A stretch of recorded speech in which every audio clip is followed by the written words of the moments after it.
Lower control arm is out. Man, that's a pain in the butt.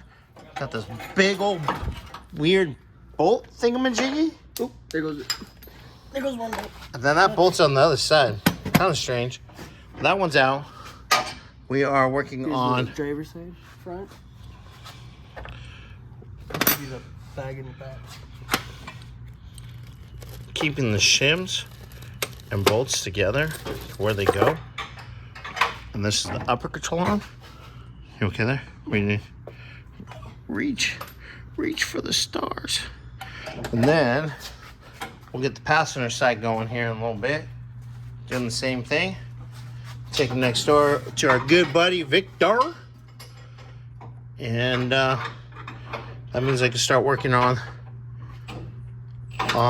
the, what is that thing? The steering stabilizer? Is that what they call that?